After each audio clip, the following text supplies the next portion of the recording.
This is Paul. Yes. Many individuals who are arbitrarily arrested and detained, yes, suffer physical or psychological torture, yes, during the interrogation, the questioning of the individual, yes, yes, yes. Now, for the two-count criminal complaint in Jefferson County, yes, Judge Landis would have said, yes, Paul, I'm not physically or psychologically torturing you, yes, for having you arraigned for what the prosecuting attorney office did, yes, when they submitted to the court, yes, docketed the court hearing of the two-count criminal complaint, yep, where you had me transported across county lines, yes, so that I could appear before Judge Landis in Orange, in jail in Jefferson County, to answer for the two-count criminal complaint that I didn't receive until I was actually there. Now, when speaking to Judge Landis, I asked her to read on video. Read the protection order. The petitioner didn't sign it. Yes. Now, there doesn't seem to be this obligation of judges to correct judges about what is actually required to issue an order for protection.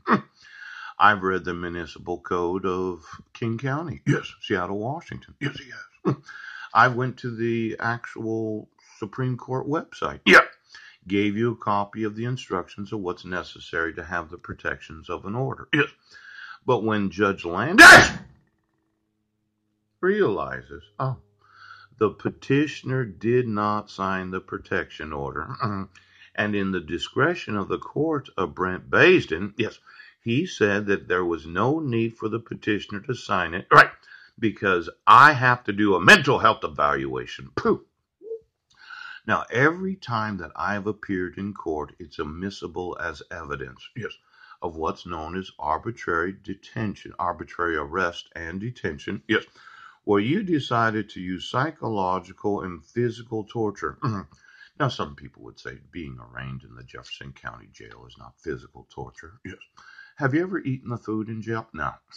I will tell you right now, as soon as they brought that meal in, pooch, I thought, this is physical torture.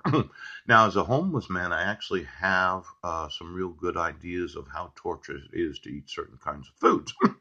And I thought for sure right now, it was physical torture, even though I only spent about 6 or 7 hours there. Yes.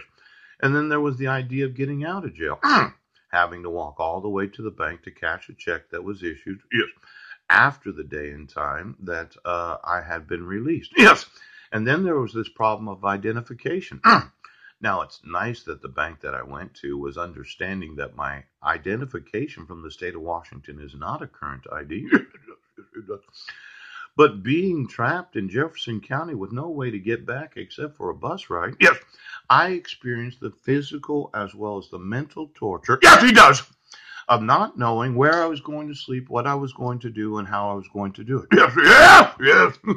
Now, when I get to Sylvan, yes, I would say it is physical or mental torture to arbitrarily arrest and detain, and detained.